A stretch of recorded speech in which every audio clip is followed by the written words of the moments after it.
Historically, there would have been 4 runs of Chinook salmon that lived in the McCloud River, one of which would have been the winter run. Back in the 40s, the dams were built, Keswick Dam, Shasta Dam, which blocked all fish migration up into this area and above here. So for the runs of salmon that used to use this area, they've been not able to access this for almost 80 years. Salmon are what's called an ecological keystone species. Without salmon, our rivers starve. Salmon bring marine-derived nutrients from the ocean back up into our freshwater ecosystems. The salmon marine-derived nutrients allow the forests that we see around us to grow. We used to have 4 amazing runs, and we're now down to 2 decent-ish runs and 2 that are in peril. Generally, there is a growing scientific consensus that if we are going to prevent the extinction of salmon in California, we need to start getting fish above dams.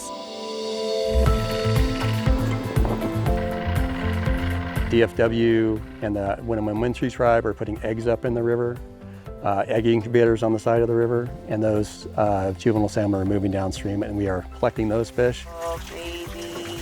And we're also doing efficiency studies on the system with fish that we release. We're doing one of those later today. 300 fish will be released, and then we'll see how many of those fish we capture or collect tomorrow and the following days. So efficiency fish and efficiency releases allow us to estimate both how effective our trap is and if there's any adjustments we need to make to the trap structure or location to maximize catch.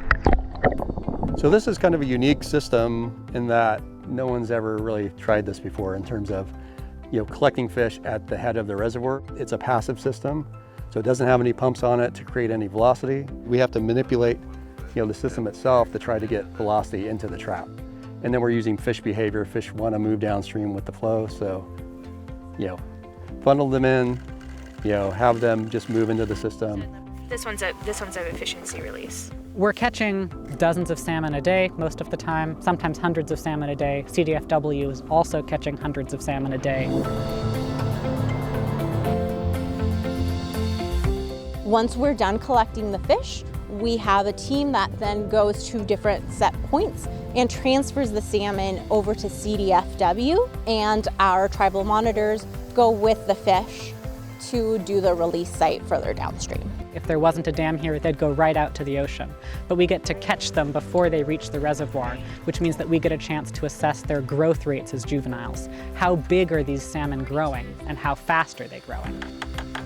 And then we can compare that to the hatchery rates of growth, which are very well established, and say, is the McCloud River as good a place or even better a place than the hatchery for these fish to survive and thrive? Then we can advocate more strongly for a long-term reintroduction project. But this is the first step of that reintroduction. This is a very collaborative project. We're working really closely with CDFW, California Department of Fish and Wildlife, but we also have our partner, which is NOAA Fisheries, but our most important partner is the Winnemem Wintu tribe. They are here to oversee the handling of the winter run Nur, which are the young salmon that we're capturing. These are some of the few and last salmon that we have of this particular run. So if we're not providing these resources and this ability to get them up here, they will cease to exist. They will go extinct. The reintroduction of winter run Chinook salmon above a rim dam is a big deal, and we are at the early stages of figuring out what a full reintroduction project might look, but we're all really excited about it.